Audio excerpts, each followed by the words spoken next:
Muy bien, hola, buenas noches. Hola, buenas noches, José Luis. ¿Qué Buenas tal? noches, Inma. ¿Cómo estamos? Pues aquí sobreviviendo con la pata tiesa. No, es lo que toca. El banco de la paciencia. ¿Y tú te recuperaste por fin? Porque te echamos de menos en la última charla. Sí, sí, ya Sí. sí, Bueno, pues eso es sí. bueno. Me alegro mucho. Muchas gracias.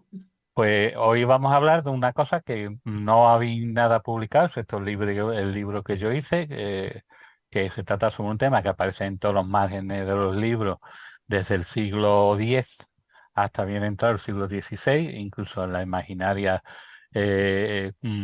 escultórica de algunas catedrales aparece representado un guerrero y un caracol. Y entonces ese tipo de iconografía hasta esa fecha no se había analizado, existían 3 o 4 artículos y me dio pie a que hiciera la investigación que hoy vamos a desarrollar sucintamente, porque el libro es mucho más completo, ahora lo veremos cuando iniciemos el índice. Entonces, si os parece, voy a darle a compartir pantalla y empezamos. Por Ujú. favor, en cualquier momento me interrumpís, si tenéis alguna duda o pensáis cualquier historia, me interrumpís, ¿vale? Con objeto de que esto pueda ser como un diálogo, una cosa más amena, no una charla que yo largo el rollo 1 hora y a juí, ¿no? Venga, ¿vale? Vale, perfecto. Muy bien. Espérate que voy a mover esto de aquí, que me afecta a la visión mía. Ahí va. Muy bien. Pues se trata precisamente de la base de este PowerPoint, es la presentación del libro Marginalia, el Caracol y el Guerrero, que se hizo en la Biblioteca Pública de Sevilla hace ya alrededor de 7 años, ¿no? Entonces vamos a estar con un tema que es bastante controvertido y no lo es, porque existe un absoluto desconocimiento del significado tanto de la simbología como de la iconografía de este tipo de reproducción, ¿no? ¿Cómo surge el estudio de esto? Pues surge, a ver si soy capaz de que esto ande, precisamente en la recuperación de los libros. Siempre digo lo mismo, pero es la base del estudio. Es decir, cuando yo hago el estudio sobre las gárgolas, veo que aparecen una serie de personajes, como son el hombre verde, como son el hombre león, el hombre pájaro, etcétera, pero también observo que en los márgenes de los libros iluminados del siglo XII, del siglo XIV, aparecen una serie de personajes, como son estos. Son unos caracoles, algunos enormes, otros pequeños, que están siendo montados, que están en una lucha desigual con unos caballeros medievales. Si nos fijamos en el concepto iconográfico, veremos que un caballero con su armadura lanza en ristre, atacando a un pobre inocente caracol, que algunas veces se representa de muy pequeño tamaño y en otras ocasiones se representa gigantesco. Lo vemos aquí, esa lucha tan desigual. Bien, pues en el índice del libro no solo analizamos la cuestión, sino que explicamos qué es un marginalia, qué queda de los marginalia hoy, que todavía se venden y además se venden con una gran importancia económica aquellos apuntes de los diferentes autores en los márgenes de los libros. Es un concepto distinto, antes se iluminaban, ahora lo que se apunta o lo que se valora es las anotaciones de las diferentes personas que lo leen.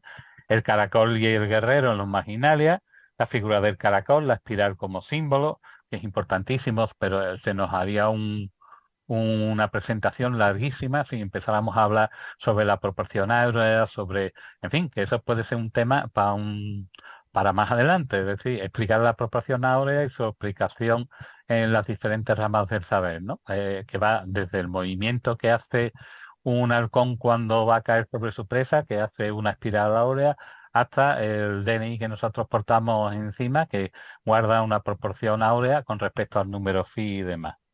La espiral como símbolo, como decíamos, el guerrero, el caracol y el guerrero, la autora de las ilustraciones de Román de la Rose, que era una mujer.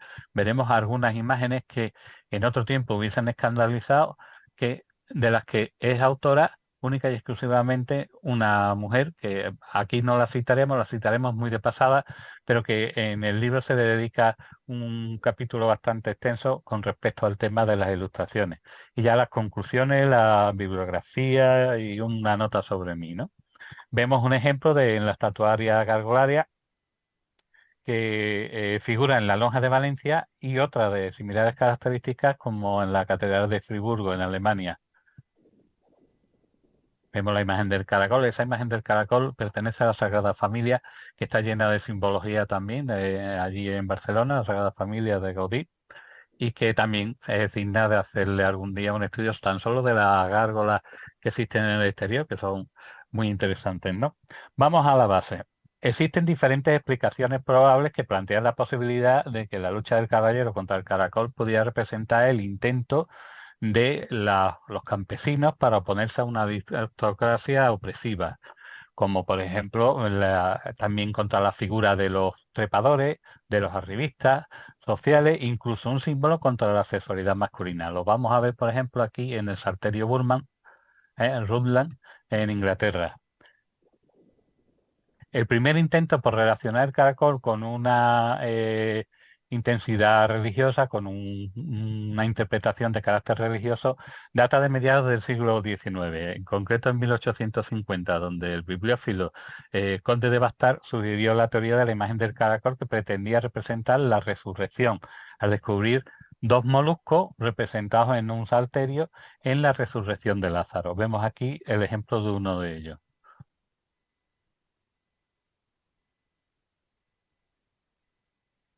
¿Quiere pasar? Se queda atascado. Esto cuando quiere. Bien, Cuando quiere. cuando quiere. Esto es como es. Lillian Randall, en su estudio sobre el tema, propuso que el caracol podría ser un símbolo de los lombardos, que era un grupo que estaba altamente difamado en la Alta Edad Media por su supuesta conducta traidora, práctica de la usura y un comportamiento nada caballeresco. La imagen del débil y miedoso caracol se asocia con la cobardía por la forma de pensar dentro del concepto del bestiario. En el bestiario medieval, cada animal se le dota de una de las características del ser humano y se completa su significado precisamente con esa dotación de esas características. Pues bien, a los lombardos le dotan con la característica de la cobardía por unos sucesos descritos en unos distintos manuscritos del año 1290 a 1320, en concreto 29 de ellos, donde se habla de su cobardía ante el emperador Carlomagno en el año 772 después de Cristo, lo que sirvió a los hombres del medievo para, primero, glorificar la imagen de Carlomagno y, segundo, denostar la imagen de los lombardos.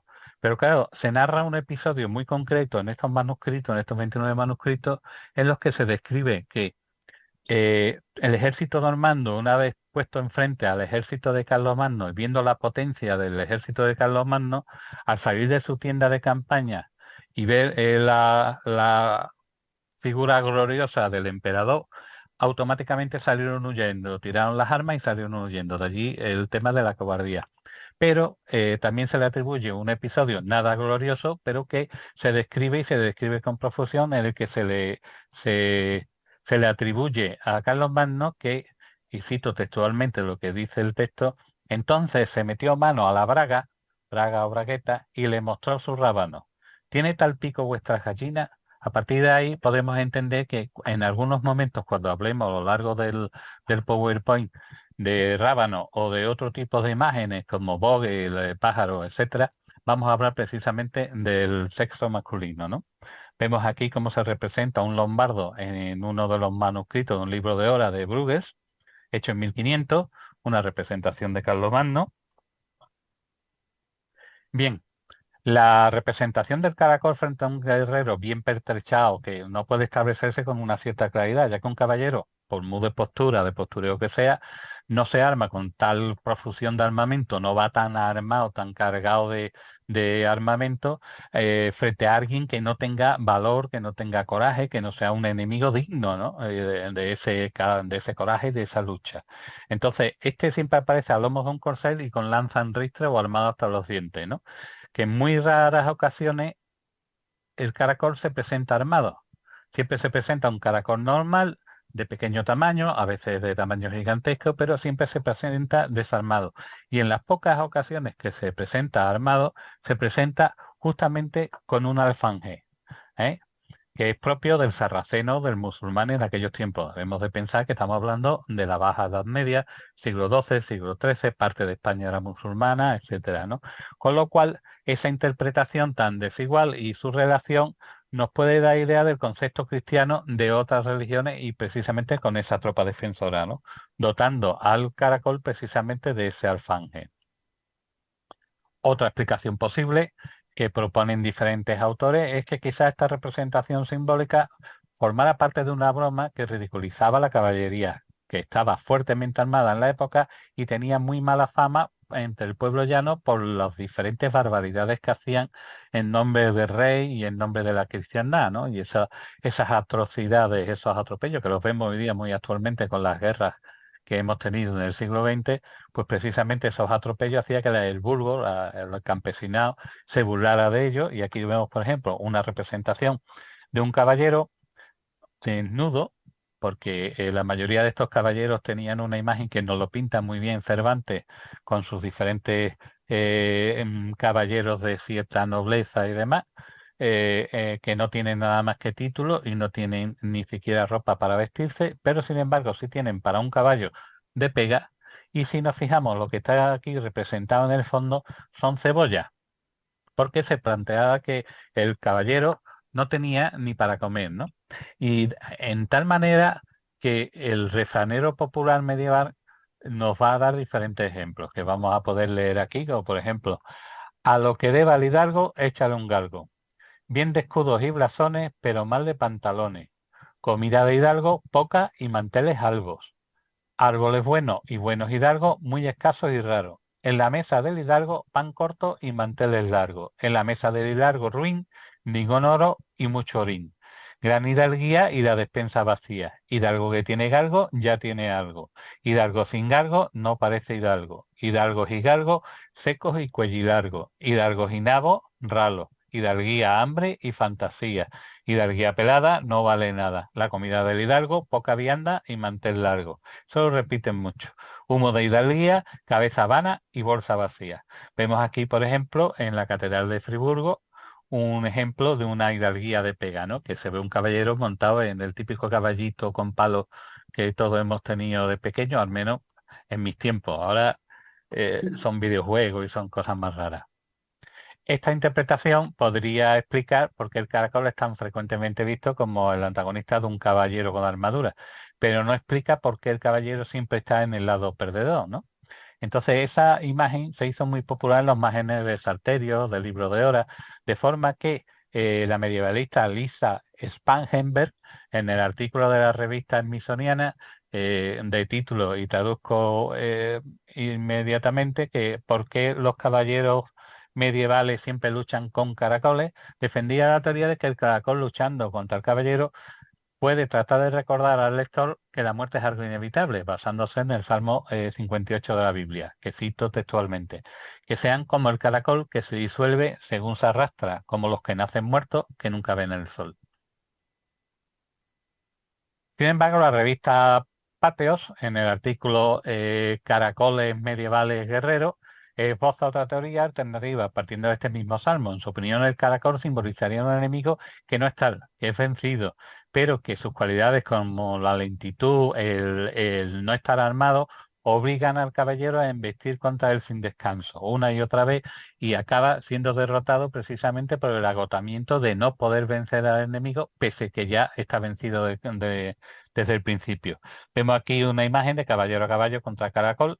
¿eh?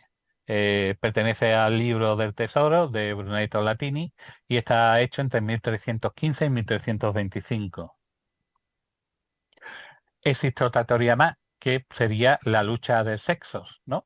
Entonces, lo que demostraría es el menosprecio hacia la mujer en el imaginario medieval, ya que en ella el caracol encarnaría la tentación y el pecado que hay que combatir. Su impulsor, Herbert Havenkap Wegemann, quien en su obra Dibujo Europeo de los siglos XV al XVIII en la colección Robert Lehmann, apuntaba a tal posibilidad de que el caracol representara la lujuria femenina. Según este autor, en la antigüedad el caracol representaba la perversidad, pero también a las mujeres de la vida se las llamaba caracoles, ¿no? A las prostitutas. Por otra parte, según Haberkamp, en el folclore de los países alpinos del caracol simboliza tanto la feminidad como el renacimiento. En su opinión, si tomáramos en cuenta esta connotación sexual, y cito textualmente, no sería coincidencia que el caracol fuera representado en el suelo, sin responder a los posibles estímulos de su jinete, y que dicho jinete fuera representado erguido, con alas de pájaro como arma, como en la ilustración que vemos aquí, ¿no? En alemán, recordemos, que lo hablamos cuando hablamos del bosco y sus representaciones. En alemán, Vogel significa pájaro y Vogel significa fornicar, ¿no? Este lo tenemos en un salterio inglés, representado un caballero con alas de pájaro, en este caso de murciélago, atacando a unos pobres e indefensos caracoles. Esta teoría enraiza también con una teoría ancestral de que el caracol se considera como un símbolo lunar femenino y cuya espiral representaría tanto el infinito como el útero, ¿no? Recordemos la constante representación del falo con ala o como pájaro a lo largo de la historia. Por ejemplo, aquí tenemos un facino que se llama así, se denomina facino. Este en concreto se encontró en el patio del Alcázar de la Catedral, o sea, del Alcázar de Sevilla, en el patio el denominado patio de bandera, y lo que indicaba era que allí había una casa de prostitutas, ¿no? Entonces, vemos que la representación es mucho más anterior a la medieval, ¿no? Vemos que podría ser tranquilamente del siglo I, del siglo II, etcétera. Podemos, por tanto, con esta historia, podemos relacionarlo, las características fisiológicas del caracol según el concepto medieval, siempre hemos de entender que lo que aquí estamos hablando es según la forma de pensar del medieval. No tiene nada que ver con el concepto que tenemos ahora, que es totalmente distinto. Y su forma propia nos recordaría a los genitales femeninos, pudiendo tratarse de un tipo iconográfico, tanto pictórico, que en las cuevas rupestres nos vamos a encontrar multitud de representaciones, tanto de falos como de vagina, aprovechando la forma de la roca. Y en la época megalítica veremos que muchas de sus diosas de la fertilidad, como esta Venus de Losel, aparecen representadas con una caracola en la mano, vinculando precisamente esa exuberante feminidad, esa exuberante fecundidad con dicho signo, ¿no? Dicha caracola. Y ese vínculo se sigue extendiendo a través de Roma. Podemos verlo aquí en una imagen en hueco grabado de una pieza, una joya tallada que muestra un caracol, que lo vemos aquí en el centro, rodeado de falo, y que lleva un mensaje que pone en latín Mesalina invicta Claudius. Esta gema, por supuesto, hace una clara alusión al temperamento un poco libertino de la mujer del emperador Claudio, Mesalina, que todos conocemos su historia. Otra posible interpretación sobre el por qué aparecen los caballeros fuertemente armados frente a un caracol que apenas tiene capacidades de movimiento y que no puede esquivar el envite de ese caballero perfectamente armado, se la daremos precisamente por los textos satíricos de la Valencia, de nuestra Valencia de española del siglo XV, en el que el caracol es tomado como símbolo de la impotencia sexual masculina, por lo que cobraría auténtico sentido a la lucha encarnizada del caballero por combatirlo a toda costa, ya que la forma de combatirlo es un elemento fálico, lo veremos siempre portando una espada o una lanza de gran tamaño y no lo vamos a ver solo peleando contra el caracol, lo veremos también en multitud de ocasiones acompañado de su pareja, incluso de la familia, incluso con niños armados. Por lo tanto, para el caballero era muy importante poder mantener su vigor físico y su sexualidad, ¿no? Y que la representa precisamente porque el ama de casa la representa. Sabemos que es una mujer casada porque porta un uso, para el tema del hilado y demás, y lleva el pelo recogido. Son dos símbolos que se representan durante el medievo como una mujer casada. Si tuviera el pelo suelto, sería una invitación a la sexualidad, a la sensualidad, como algunas culturas actualmente todavía conservan de manera, mm, en fin, poco acertada. eh, y que sin embargo aquí no aparece con un tocado, con lo cual podemos perfectamente entender que se trata de una mujer casada. Podemos a su vez establecer diferentes paralelos con lo anteriormente dicho en un códice medieval que se encuentra en Copenhague, en la Kongelige Bibliothek, en donde encontramos un caballero rindiendo su espada ante un caracol, que es un signo equívoco de absoluta rendición del mismo. Mientras en el otro lado la mujer intenta el envite de un cabrón pararlo con un... Lo del cabrón me refiero al macho de la cabra, evidentemente. Con un envite intenta pararlo con un cesto de mimbre para evitar precisamente la tentación de la infidelidad por la falta de potencia sexual de su caballero, ¿no? Que se ha rendido. Vemos aquí otra en el Salterio Goldescon, vemos a un caballero no solo rendido, sino implorando el perdón del caballero, del caracol, ¿eh? Y Jerónimo Méndez Cabrera nos establece un paralelismo entre las distintas droguerías que aparecen en las diferentes marginarias, con metáforas de tipo sexual. Y nos dice textualmente, cuando relacionemos comparativamente estas droguerías con obras como El Procés de los Olives de Bernard Fenollar o El Somni, Los Sueños, de Joan Joan, del caballero Joan Megasul, ambas publicadas en Valencia en 1497, surgen como resultado las claves de lectura pertinentes que ayudan a interpretar algunas peculiares metáforas sexuales que aparecen en estos textos. Ambas obras versan con buena dosis de ironía, retórica y mordacidad burlesca sobre las capacidades amatorias de viejos y jóvenes. Así, en los procesos podemos encontrar 24 alusiones a un caragol, que es como le llaman en el medievo al caracol, que sí pertenece a los viejos, representados por Monsen Fenollar. Voy a mover esto un poquito para acá, en el que lo denomina chich, pequeño, mustio, flux, flojo, reclam de cuatles, el reclamo de codornices, es decir, mirriado como un gusano, frío, viejo, muerto, etcétera. Si por el contrario es un caracol de jóvenes, representado aquí en este caso por el moreno, que sería uno de los personajes de esta obra, se representa como bello, fuerte, duro, incluso dulce. Pacheco, que es uno de los cronistas que nos desarrolla parte del estudio de estas obras tan peculiares pero tan importantes dentro del campo medieval, sobre todo dentro de la literatura, no podemos decir erótica, porque es una literatura costumbrista y antropológica, pero bueno, nos remata con un refrán que dice, encontrando buen pasto, el caracol con todo que sea muy buñuelo, sacará el cuerno. Es decir, que a pesar de todo, si la oferta es buena, pues surgirá la potencia, ¿no? Sin embargo, también podemos encontrar con igual carga simbólica en los márgenes del texto, en los marginalia, la figura del hurón como claro exponente de una representación sexual del falo, porque siempre trata de escorcollar rincones, madrigueras, huecos húmedos para cazar tiendas liebres, perdón, tal como se nos relata en el coloquio de las damas, en el proceso de los olivos o en los sueños de Joan Joan, como hemos visto con anterioridad. Cuando el caso es el de causar la impotencia, nos vamos a encontrar que en el Maius Maleficarum, que es el libro que usaban los dos inquisidores alemanes, a pesar de que los españoles nos llevamos la fama de la Inquisición, aquí realmente fueron quemados 100 personas, no llegaron a 100, y casi todos por brujos y demás. Mientras que en Alemania, en Inglaterra, en Francia, el número se puede contar por miles, ¿no? Pero nosotros nos llevamos la fama. Pero los dos autores del Maius Maleficarum, en su libro, detectan varias formas de causar impotencia en un hombre. Ahora vamos a pasar a leer un caso que lo narran con cierta intensidad, ya que demuestra el poder de la brujería con respecto a la sexualidad del hombre, ¿no? Y nos pone este cuento que dice, cuento, ellos lo ponen como un verdadero.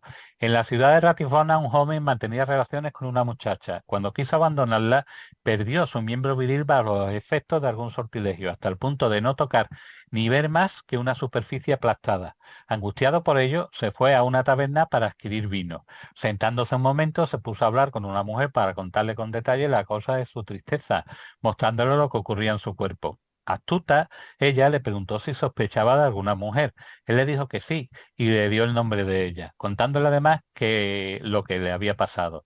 La mujer le dijo entonces, si para decidirla a devolverte la salud no es bastante, utilizar buenos modales, convendrá usar de alguna violencia. Así el joven, al llegar el crepúsculo, se apostó en el camino por el que habitualmente pasaba la bruja. Cuando la vio, le rogó que devolviese la salud a su cuerpo. Ella se declaró inocente y afirmó que no sabía nada del asunto. Entonces, arrojándose sobre esta, le rodeó el cuello con una toalla, ahogándola mientras le decía, si no me devuelves la salud, morirá a mis manos. Como no podía gritar, ya tenía la cara tumefacta y ennegrecida, dijo, líbrame y te curaré. El joven aflojó el nudo y la presión. La bruja le tocó entonces entre las piernas y le dijo, ya tienes lo que deseas. Como el joven contaba después, él había sentido perfectamente antes mismo de asegurarse por medio de la vista y el tacto que su miembro le había sido devuelto solo por el tocamiento de la bruja. O vemos un cuento que, en fin, me abstengo de hacer ningún comentario. Podemos constatar, por tanto, que la creencia general durante el medievo era que podía privarse del miembro viril a un hombre con la sola intención de una mujer iniciada en las artes demoníacas, ¿no? Y esto se puede apreciar porque cuando, en 10 minutos, esto se puede apreciar porque queda reflejado pictóricamente en los murales de masa marítima, realizados en la segunda mitad del siglo XIII, hacia 1265, donde podemos apreciar un árbol de que cuelgan un sinnúmero de penes, que son los que se le ha robado a hombres por parte de las brujas, y que hay diferentes tipos de mujeres recolectándolo, ¿no? Haciendo acopios de ellos.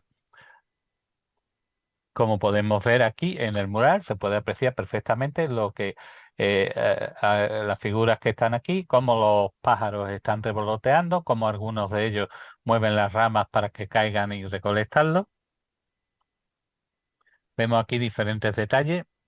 Aquí la movedora de ramas, aquí dos mujeres recolectando y aquí los miembros viriles colgando del árbol. Estamos hablando de 1200 y pico, es decir,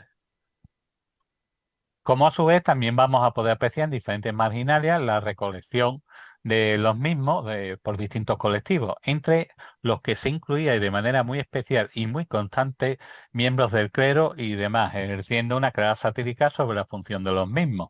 Vemos aquí en las ilustraciones que ilustran, valga la redundancia, que ilustran el libro del Romance de la Rosa o el Román de la Rose, hacia 1350, iluminado en principio por Richard Mountbatten, pero después fue realizado por su hija Jane a la muerte de este y lo terminó ella, precisamente las escenas mucho más complejas y más difíciles, ¿no? Como por ejemplo estas de aquí y después otras que aparece una fornicación de una monja con un no seglar. Tal fuerte crítica anticlerical sujete los marginarias en la segunda mitad del siglo XII, centrada contra el nicolaísmo y la simonía de las distintas órdenes mendicantes, ¿no? Convirtiéndose a partir del siglo XIV en algo mucho más rutinario y normalizado, como podemos ver en el Romance de la Rosa, ¿no? El concepto en su folio 111, ¿no? El concepto va a ridiculizar de manera continuada al clero y a los diferentes tipos de monjas, que después veremos el tipo de ilustración. El nicolaísmo, como hemos dicho anteriormente, se refiere en la Iglesia Católica al matrimonio, que no matrimonio porque no podían casarse, más bien al amancebamiento de los clérigos con sus amas de llave, etcétera, ¿no? Realmente este libro, El Romance de la Rosa, y es complicado dar con ejemplares, fue un bestseller de la época. Es decir, se hicieron cientos de ejemplares de tal manera que todavía en Francia, solamente en Francia, se conservan más de 100 ejemplares del mismo. Vemos este apareamiento que se encuentra en el folio 111 del Romance de la Rosa, del Romance de la Rosa. También a esa crítica contra el clero también se creará el efecto tópico de la lascivia de las monjas y de los jaleos amorosos de las llamadas malmonjadas, que eran quienes ingresaban en el convento en contra de su voluntad, ilustrado magistralmente en el libro del Fra Bernat, donde el falo lecto del protagonista será denominado como bravo, ¿no? En descripción de sus proezas amatorias. Vemos aquí como la monja lleva atado al seglar de sus partes pudendas. Otro tipo de ilustración, este pertenece también, porque aquí se narra como un cómic en el que se va viendo los diferentes elementos, la postura, hasta llegar al folio 111 que hemos referido anteriormente. Pero esta representación no es solamente a partir de 1300, 1400, lo tenemos con anterioridad, lo tenemos en iglesias prerrománicas, como en el caso de, por ejemplo, aquí de Colombe de Charente en Francia, en el que se muestra evidentemente un falo con su, en fin, con su dotación, y además se representa aquí una concha, con lo que quiere representar precisamente la unión de los dos sexos. O aquí en Cantabria también lo vamos a encontrar como aparece un personaje itilifálico mostrándonos su sexo de manera exagerada, ¿no? Tal concepto de la sexualidad exacerbada de la mujer tiene su base en el concepto galénico de los cuatro humores. Es decir, el cuerpo se supone que tiene un número de humores, y esos humores, según se van pudriendo, se van infectando, pues que son los causantes de las diferentes enfermedades. Pues ese concepto galeno de los cuatro humores se le atribuía a la mujer ese exceso de lujuria por tener exceso de humedad y frío, y por lo tanto, en base a dicha fealdad, buscaba el calor del lecho y por ende del cuerpo del hombre, ¿no? Este ejemplo lo aplica muy bien en un tono satírico en una obra de la literatura contemporánea de esa época. Así pues, en el Coloquio de las Damas de Pedro de Aretino, sobre un original italiano que es traducido por Pedro de Aretino alrededor de 1486, podemos observar la conversación entre tres mujeres adúlteras, una casada, una viuda y una beata, donde se refieren de diferentes maneras y diferentes apelativos al miembro viril, ¿no? También la creencia de la médica de la época se preocupaba de los posibles indicios que pudieran acabar en un defecto en el coito o impotencia, o usando como referencia histórica el Pantecni de Constantino, el africano, o el Canon de Avicena, ¿no? Como fuentes fiables, ¿no? Entonces se van a dar una serie de recetas, tanto para la vagina cerrada como la vagina dentata, que era supuestamente una vagina que tenía dientes y que cegaba el miembro viril si intentaba ser penetrado, etcétera. Entonces se nos da una serie de recetas para evitar precisamente esa impotencia, ¿no? O por ejemplo, una que voy a citar ahora, extraída del Libro del Amor, que es un tratado judío atribuido a Hipócrates, en el que se dice: para fortalecer el coito y copular bien con ardor, tomar la cantidad de 4 onzas de hormigas grandes que tienen alas y deposítelas en un recipiente de cristal claro y limpio. Después añade unas 8 onzas de... Lo he suprimido para que no haya tentaciones de alguien que quiera hacerse esta pócima ponzoñosa, porque cierra la vasija inmediatamente y ponla al sol, y cuando mueran las hormigas agrega 5 onzas de aceite de musco o aceite de castor. Manténlo 30 días al sol en verano, y en invierno hierve el recipiente en una olla llena de agua hasta que mengue la cuarta parte. Después de esto, unta resultados sobre los riñones o aplica el miembro viril y obrará grandes prodigios. Esta es de la versión del Libro del Amor del año 2003, traducido y actualizado. Este concepto del sexo viene impuesto no solo por la buena costumbre de la Iglesia, que en esa época dista mucho del concepto actual que tenemos hoy día del sexo. Ello, como anteriormente, antes de fuera de línea, hemos estado hablando, la Iglesia le interesaba que cuanto más feligreses existieran, mayor era la cantidad de dinero que podía recaudar, en el sentido de que la Iglesia siempre se ha llevado el diezmo, que es el 10% de lo que ganara el campesino o incluso el noble. Y el noble también se llevaba su parte de las tierras que le tenía, que dejaba cultivar al campesino, ¿no? Y por lo tanto, eh, se contemplaba el sexo de una manera, ¿cómo diría?, muy laxa. Incluso escenas de bestialismo que están representadas en los canecillos y en algunas gárgolas y demás, pasan del todo desapercibidas para un clero que el interés que tenía era que de la puerta para afuera se reprodujeran con facilidad. Entonces vamos a ver, sobre todo en la parte de Cantabria y demás, aquí en España, escenas de todo tipo de sexo, ¿no? Entonces no vamos a explicar. Pero sí, la Iglesia sí que regula estos pecados, entre comillas, sexuales, ¿no? Entonces veremos algunas de las penas y su penitencia en tiempo de ayuno y abstinencia, ¿no? Por ejemplo, el sexo dorsal, la mujer encima, 3 años. Lateral, sentado o de pie, 40 días. Coitus retro, por detrás, 40 días. Masturbación mutua, 30 días. Sexo interfemoral, es decir, eyaculación entre las piernas, 40 días. Coitus interga, sexo anal, 3 años con un adulto, 7 años si es una cuestión habitual y 10 años si se hace con un clérigo. ¿Qué ocurre? Que diferentes santos como Johannes Teutónico, Alberto Magno, Pierre de la Padul, San Agustín, San Isidoro, San Gregorio Magno, veían que no solo se estaba castigando el pecado, sino que además se estaban dando ideas al pecador.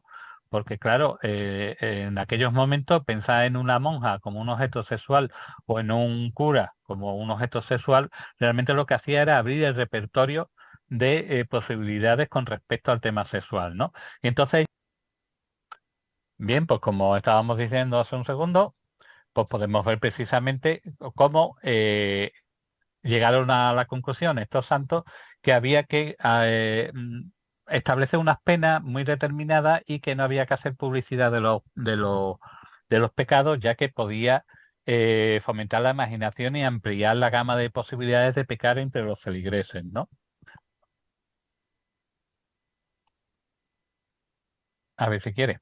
Ahora, el concepto de sexo, del sexo entre las diferentes culturas, la cristiana y la musulmana, es muy diferente. Y vamos a entender por qué de este fenómeno en la España de ese momento, ¿no? En las culturas orientales se considera el sexo como una fuente de felicidad y de bien, mientras que en Occidente se considera todo lo contrario, el origen de todo mal y envilecimiento, ¿no? Entonces, como hemos explicado en un apartado anterior, cuando se contrataba a este tipo de personas, representaban lo que en su religión no podían representar. Y sin embargo, por ejemplo, cada elemento en la iglesia tenía un fin preciso, ¿no? Los mozárabes españoles tallaban en la iglesia esos ideales de celebración del amor que los musulmanes tienen prohibido tallar en sus templos, ya que ellos son iconoclastas, ellos no pueden representar ninguna figura, ni siquiera la figura de Mahoma, pero que sí firmaron con su excelente literatura erótica, ¿no? Podemos verlo incluso en las Mil y una noches, vemos diferentes escenas de carácter erótico. Junto a la imagen de este mundo musulmán, habría que considerar a su vez que en la zona donde más abunda este tipo de representaciones de tipo sexual es sobre todo en el sur de Cantabria, que qué casualidad son las zonas que tuvieron la cristianización más tardía, es decir, que durante muchos más siglos convivieron con conceptos pertenecientes a distintas religiones paganas. Esto lo vemos aquí en los canecillos, vemos un personaje itilifálico, vemos personajes que están copulando, vemos una mujer enseñando su sexo. Eso es en Cervato.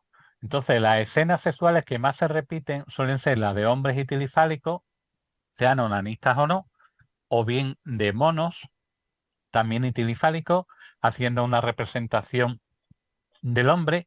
Tenemos que tener en cuenta que el concepto romano del mono, perdón, has levantado la mano, sí, dime.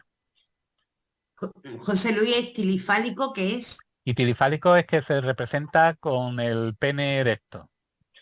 Ajá, vale, perdón. Entonces, cuando vamos a ver que ¿esto qué es?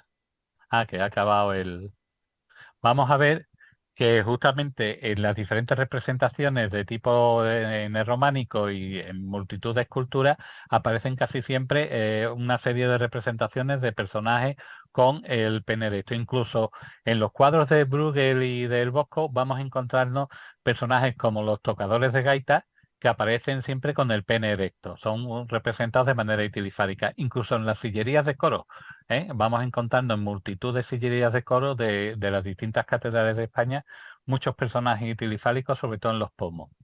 Bien, pues estas mismas actitudes del hombre itilifálico y recordando que el romano considera que el mono es un hombre que en una vida anterior pecó de manera muy grave, pues como castigo hacen que se reencarne en la figura del mono. Por lo tanto, sirve el mono como pretexto para representar aquellos males, aquellos pecados que el hombre cometía, ¿no?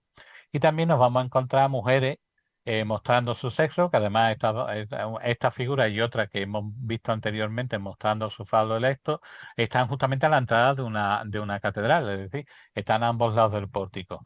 Pues nos vamos a encontrar este tipo de representación de una mujer enseñando su sexo, que vemos que es una mujer casada porque lleva el pelo recogido, una toca, pero esta representación no es una representación nueva porque desde el 3000 a.C. Existe la figura celta, que es una diosa de la fertilidad que se llama Shila Nanig, que también se encuentra representada en algunas partes del norte de Galicia, en fin, en todas las zonas de gran influencia celta. Por lo tanto, vemos que el sexo siempre ha estado representado de manera continua y constante, ¿no? Por parte de todo el personal. Incluso en los libros en los libros iluminados, por ejemplo, podemos ver aquí en el libro de la Duquesa de Normandía, que se encuentra en el Metropolitan de Nueva York, vemos aquí una representación que además el artista juega con la cosa de llamarlo el origen del mundo. Entonces, algunos han querido interpretar como el ojo de Dios, otros han querido interpretar como una vagina. Yo desde que vi El Señor de los Anillos lo veo como Sauron, ¿no? Pero bueno, para que os deis cuenta cómo se representa y se ve de una manera muy natural, porque era una cosa muy natural. Hemos de pensar que en el medievo las casas se llegaban a juntar en el interior de unas casas que no tenían habitaciones como tenemos ahora, que el cuarto de baño, que no era tal, era un agujero fuera de la casa, de la vivienda, donde vivía el matrimonio, vivían los hijos, posiblemente los padres de él y de ella, posiblemente los hermanos con sus parejas, y todos en una habitación que no había tabiques ni había. Entonces, el sexo, el hacer el sexo era una cosa muy normal, que los hijos veían a los padres veían al tío, no sé cuánto, y encima si tenían la suerte de tener la posesión de un caballo, dormían con el caballo en el jergón donde ellos dormían, ¿no? Entonces compartía cama con ellos su máxima posesión, que era un caballo. Por lo tanto, hemos de entender que el concepto del sexo como tal no era el tipo de cuestión ni íntima ni pervertida que tenemos ahora, ¿no? Dentro de este tipo de personajes vemos que hay multitud de actitudes y multitudes de actitudes satíricas, ¿no? Entonces, se encuentran sin par en el libro de la Drolerí, que es como se llaman este tipo de personajes, o el devocionario de Croix, que se realiza a principios del siglo XV. Algunos historiadores lo fechan entre 1385 y 1410, donde esos autores, Benning, Orenburg y David, Gerard David, dieron cabida a todo tipo de figuras que además van no solo a representar cuestiones y posturas sexuales, sino que también va a representar diferentes tipos de personajes construidos con la mitad del cuerpo de una persona y el resto animal, etcétera, creando todo tipo de quimeras y demás, que va a ser precisamente el antecedente del Bosco y que va a dar lugar a la siguiente charla que daremos. Por ejemplo, aquí tenemos un ejemplo de un cuadro de Simon Benning, que es el que crea el libro de la torería, el breviario de Croix. Tenemos un cuadro de Gerard Orenburg, otro de Gerard David, que además lo podemos ver en el Museo del Prado. Vemos algunas de las figuras híbridas del devocionario de Croix, que es uno de los autores que hemos citado. Pero, sin embargo, vemos aquí algunas de las figuras del Bosco. Y cómo puede ser que el Bosco pudiera representar este tipo de figuras. Como ya hablamos cuando hablamos de la simbología del Bosco y cité el breviario de Croix con anterioridad, es precisamente por la relación que tiene el duque de Borgoña con Guillermo de Croix, que es su valido, y la mano derecha de Felipe de Hermoso, que le encarga en 1504 un cuadro de grandes dimensiones sobre el juicio final. Y sabemos que lo llegó a realizar primero porque existe un recibo en la biblioteca de Lille en el que se reconoce el cobro de 36 libras para tal encargo. Y sabemos porque después aparece en el inventario de doña Margarita de Austria, que es la hermana precisamente de Felipe. Y ese mismo invierno tenemos constancia de que el rey de Francia y su padre, el emperador Maximiliano I de Habsburgo, visitó el pueblo donde residía el Bosco. Pero no hay noticia que hubiera otros encargos, ¿no? Por parte de dicha familia. Y esto nos sirve de introducción para el siguiente tema, que será el breviario de Croix. Si os fijáis en las charlas que hemos estado dando, no hemos seguido un plan cronológico, tal como he diseñado yo mis libros, ¿no? ¿Por qué? Porque el primero de todo fue precisamente el caracol y el guerrero, como una figura que investigué a raíz del gargolario. Después del caracol y el guerrero vino el breviario de Croix, donde se analizaba justamente un libro que había sido realizado casi un siglo antes con las figuras que posteriormente va a desarrollar el Bosco, ¿no? Y había el problema de cuándo pudo ver el Bosco dicho libro, ¿no? Si hubo ese momento, y aquí lo citamos, que es cuando recibe el encargo y que también asiste Croix, que fue además responsable, y cuando hablemos del breviario de Croix veremos que es responsable de muchas de las cosas que ocurre en una España, que se ve que viene un emperador que no habla ni su idioma, que coloca válidos flamencos y que causa una serie de conflictos que veremos cómo se desarrolla en el país español. Y ya por último sería la simbología del Bosco, que ya lo hemos hablado. Entonces sigue un orden cronológico porque es el orden cronológico de mi investigación. ¿Eh? Al desarrollar la simbología de Croix, ya te puedo decir que estoy trabajando en la simbología de Bruegel, que es otro personaje, otro pintor de la misma época del Bosco, que sigue una temática muy parecida, pero él es como, ¿cómo te diría yo? Como un estudioso de la antropología del lugar. Entonces en sus cuadros hay una serie de sucesiones morales, de refranes, en fin, que lo hacen un personaje muy interesante. Por decir, ponerte un ejemplo, hay un solo cuadro en el que hay más de 120 refranes, cada uno con su escena, con su imagen, y cuando ves el conjunto, ves un conjunto perfectamente homogéneo, donde se generan diferentes tipos de escenas determinadas, costumbristas, pero que están representadas allí. Entonces, para que veas, para que podáis seguir la línea argumental de investigación, cómo una cosa va llamando a la otra y como, ya te digo. En fin, quedo a vuestra entera disposición, como siempre. Yo tengo varias preguntillas. Las que tú quieras. Yo estoy aquí para eso. Aquí está la preguntoncilla. Venga, dale, fuerte, al mono, que hay Mira, algo más. primera, comentabas al principio lo de las marginalias, ¿no? Que son lo que escribían en el margen, ¿no? De Sí, lo... hoy día, hoy día, los marginales de los libros iluminados medievales son esos dibujitos, esas formas geométricas, esos elementos vegetales que rodean todo el contorno del texto. Esos son los marginales. Pues pasa que ese tipo de trabajo ya no se hace en los libros, porque el libro que tú cojas verás que no tiene ningún tipo de ornamentación.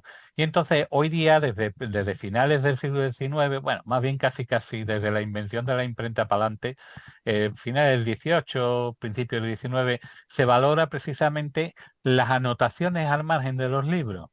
Y se han llegado a pagar dinerales auténticos por anotaciones de personas muy conocidas a los márgenes de los libros porque demuestra su forma de pensar. Incluso algunos tienen dibujitos hechos en los márgenes y eso pues sube la cotización de esos marginalias, ¿no?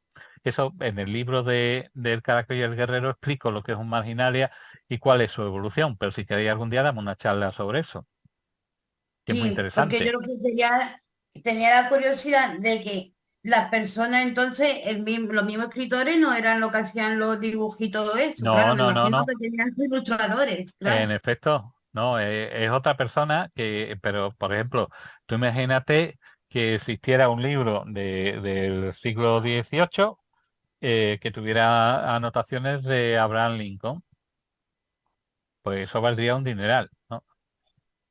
Y como ese ejemplo te puedo decir varios, o si encima tiene dibujitos, o cualquier libro de, yo qué sé, de García Márquez, por ejemplo, de sus comienzos. Imagínate que tuviera unos dibujitos al margen de Dalí. Es que incluso en un libro, cuando tú lo dedicas, yo que por ejemplo soy escritor, llevo 11 libros escritos, cuando tú dedicas un libro, tiene más valor si el libro está dedicado a una persona determinada.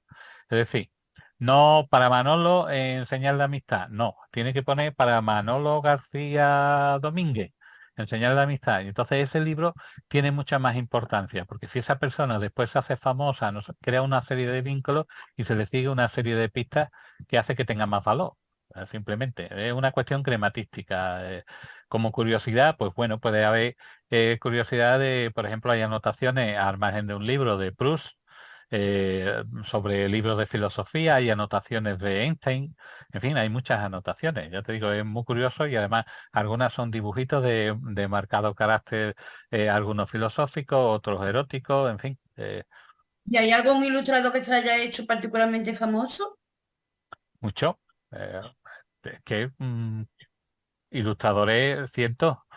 No Sí, podía pero me decir. refiero en aquella época, no ahora. Aquí, en esta época, en el No, medievo los que yo te he citado anteriormente, es decir, los tres que te he dicho, por ejemplo, que ilustraron la autora del Román de la Rose, y en fin, sí, sí, casi todos los que vivían de eso. Ilustradores no te puedo citar ahora mismo así de cabeza, pero todo el que ilustraba márgenes de los libros, ten en cuenta también que era raro el pintor que ilustraba un libro o que hacía una marginalia de un libro por encargo, solamente era para los libros únicos de duques, de princesas, de reyes.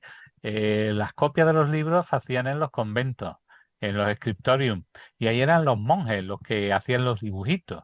Incluso hay algunos que en las copias de los libros hacen referencia a una anécdota, por ejemplo, de un ratón que se comía todos los días un fragmento del pergamino. Y entonces él, una vez que lo mata, hace el dibujito del ratón comiéndose como homenaje, ¿no?, a la criatura. En fin, hay muchas curiosidades. Por eso decía que solamente el tema marginalia da para mucho. Es un tema precioso y ya te digo, tan solo los que encargaban los reyes eran hechos por pintores de renombre. ¿Eh? Los demás se hacían en los monasterios y eran copias de copias de copias. Por eso es tan difícil encontrar libros anteriores a 1450. A partir de 1450 ya la cosa se vulgariza y con la imprenta ya todo el mundo puede tener acceso a la cultura. Antes no. Antes la cultura estaba en los monasterios y estaba vedado tan solo a los nobles y al clero. Por lo tanto, no había posibilidad que el burgo. De hecho, el burgo ni sabía leer y no entendía. Por eso las pinturas de las iglesias se hacían con un carácter, ¿cómo te diría?, aleccionador. Entonces los santos tenían un tipo muy determinado de iconografía para que la persona sin cultura pudiera entender quién era. Llevaban, por ejemplo, San José llevaba una vara de nardo o un palo seco con una flor renacida, etcétera. Son planes iconográficos para que el vulgo pueda entenderlo sin tener acceso a la cultura.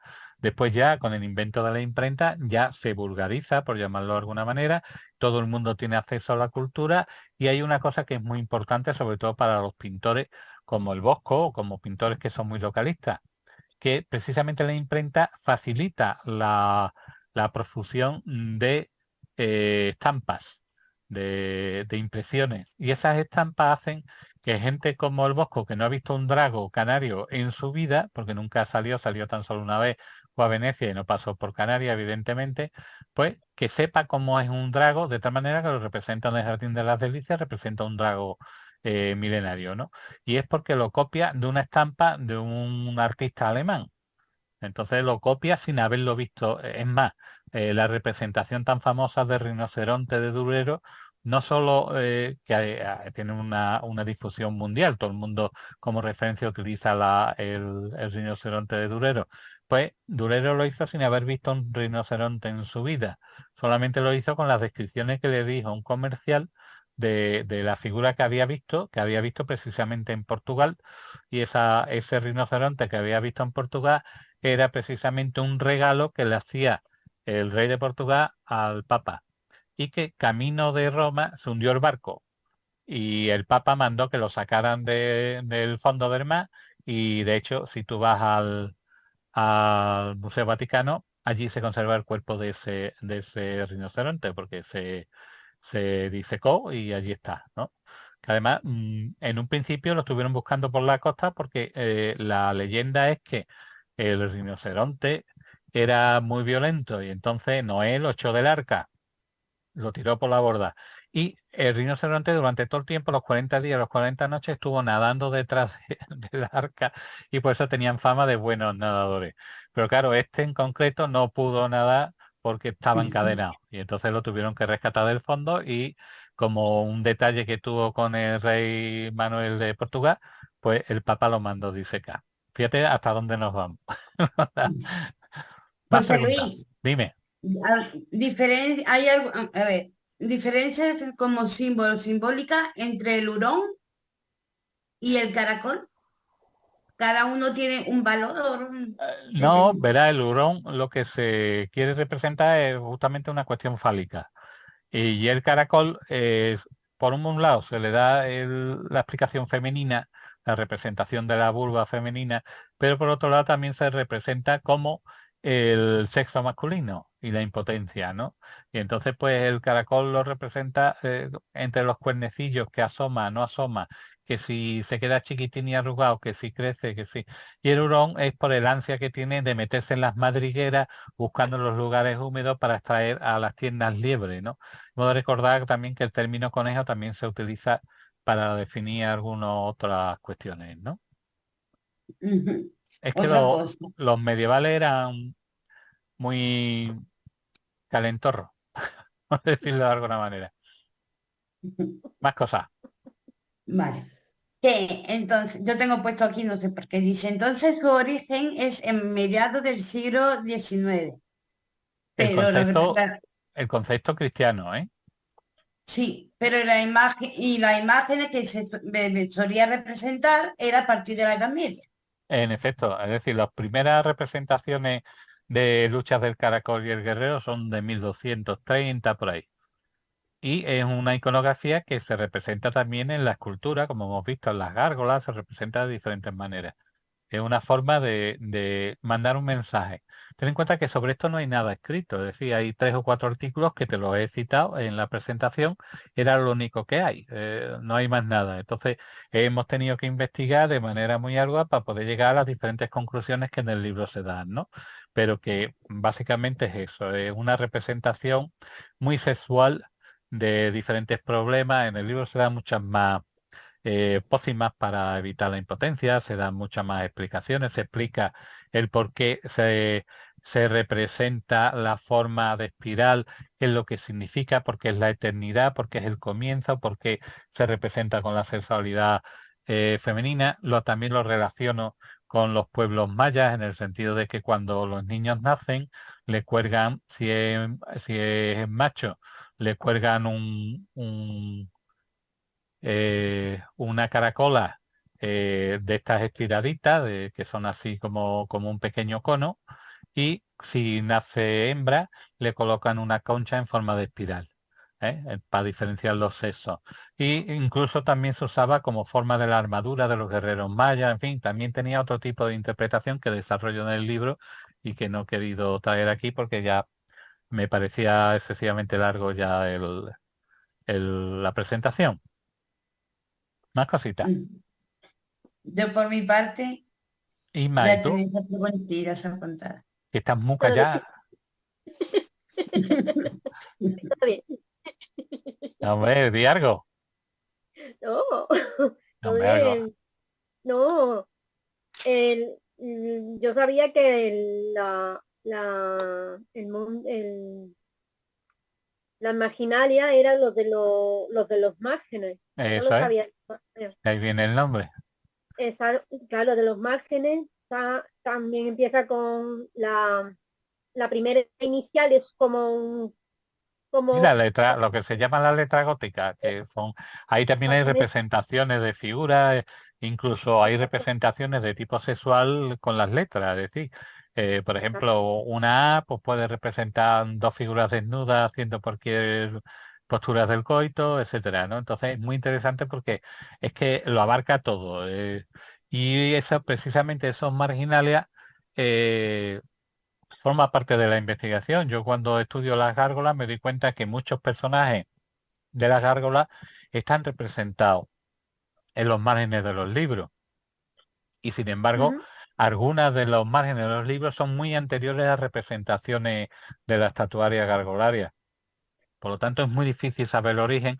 Bueno, sí lo podemos saber porque muchas de estas representaciones, como el falo o la espiral o la caracola, están representadas en las pinturas rupestres con facilidad, igual que están representadas en las pinturas rupestres el hombre pájaro, el hombre león, el hombre verde, están representados. Todos estos personajes que hemos citado, que estamos desarrollando, son personajes que están desde el comienzo del hombre, ¿no? Forma parte de la idiosincrasia propia del concepto del hombre. Y es curioso porque hay un libro que lo tengo atravesado, lo tengo que terminar, a ver si en estos días que estoy de baja puedo, que es precisamente sobre los zooantropomorfos en las pinturas rupestres. Y analiza el origen de estas mismas figuras, pero desde las pinturas, es decir, desde las pinturas rupestres, desde la época de las cavernas. Y es curioso cómo se ha mantenido en los tipos el concepto iconográfico hasta nuestros días, ¿no?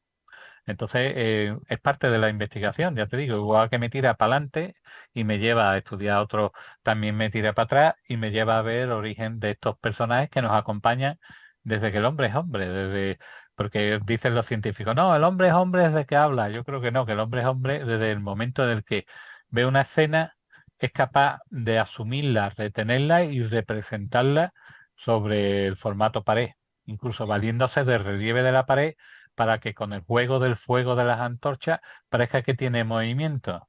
Y sinceramente yo creo que la obra culmen del ser humano ha sido las pinturas de Altamira con esos bisontes, nadie ha llegado a ello.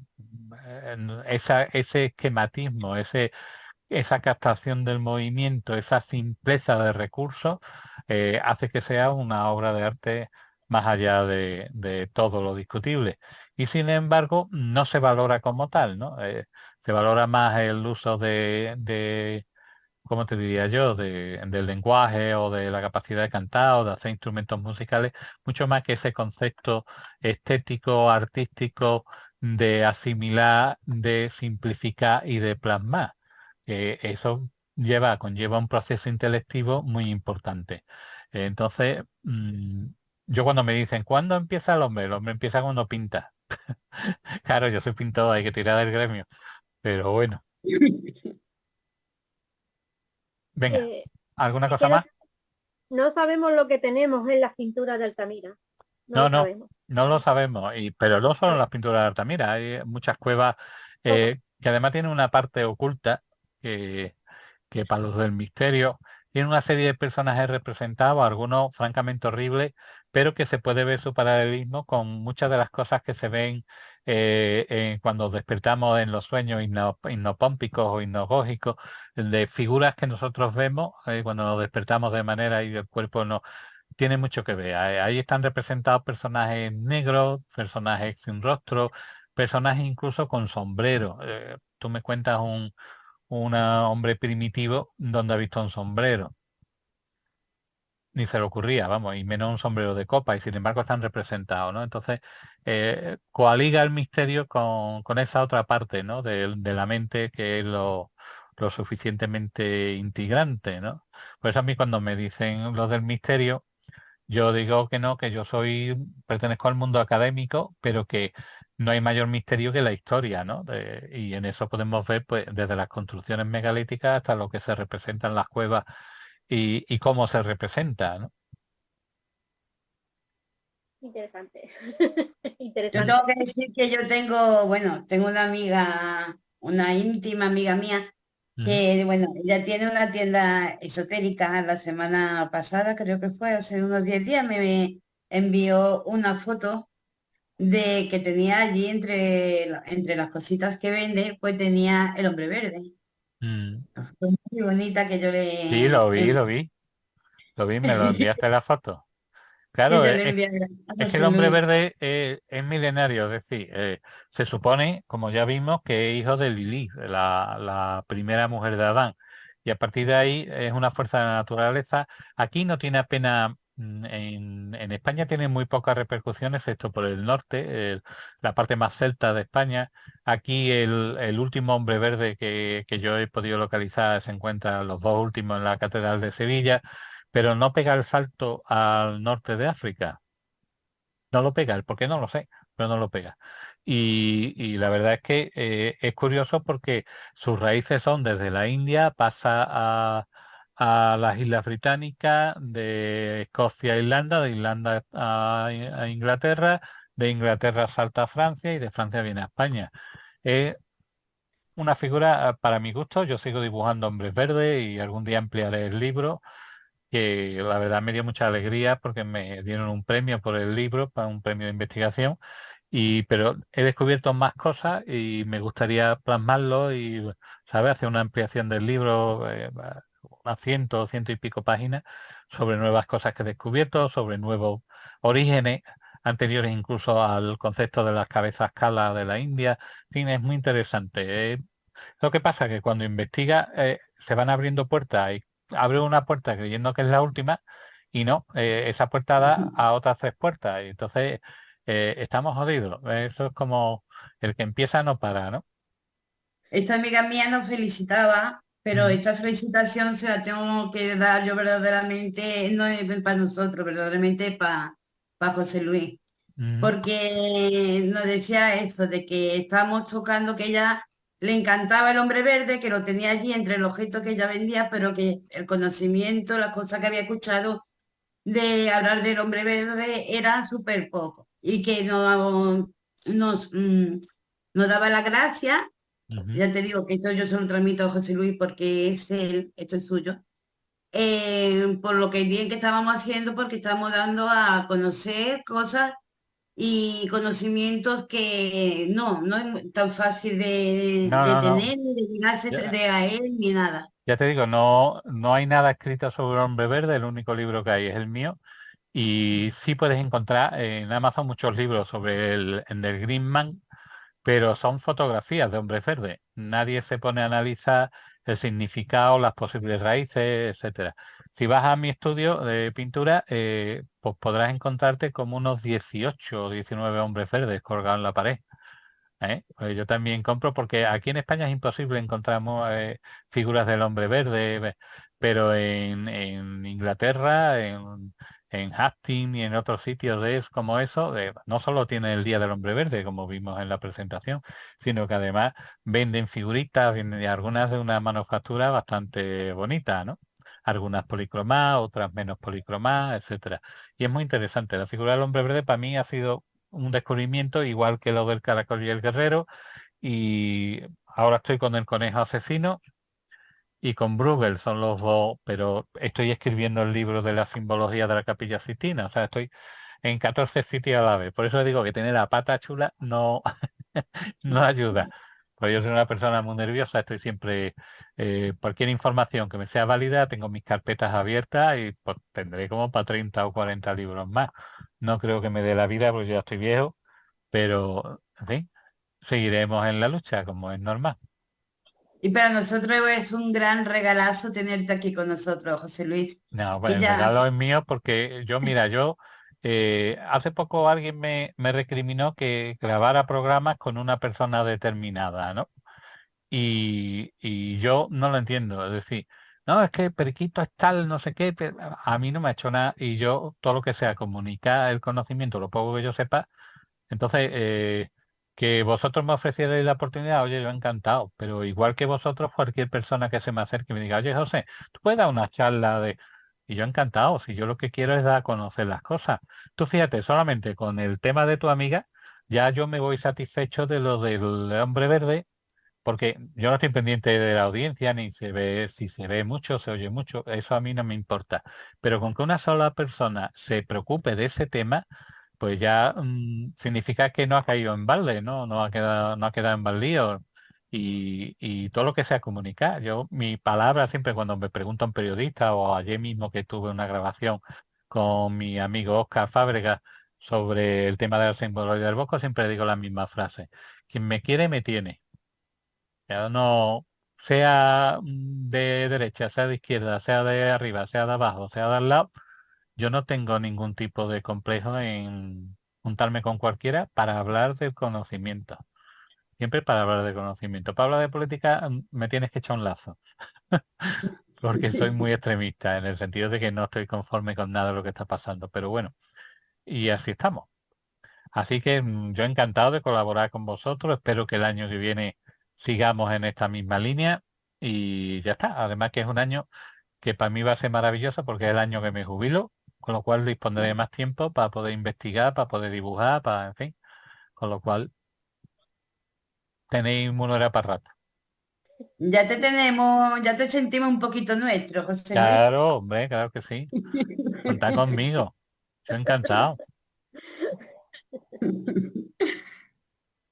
Pues nada, Cuando queráis, cerramos la grabación. Muchísimas gracias a todos nuestros oyentes, muchísimas gracias José Luis, muchísimas gracias Inma, y Pues nada, siempre aquí estamos desde el corazón. Muchas gracias.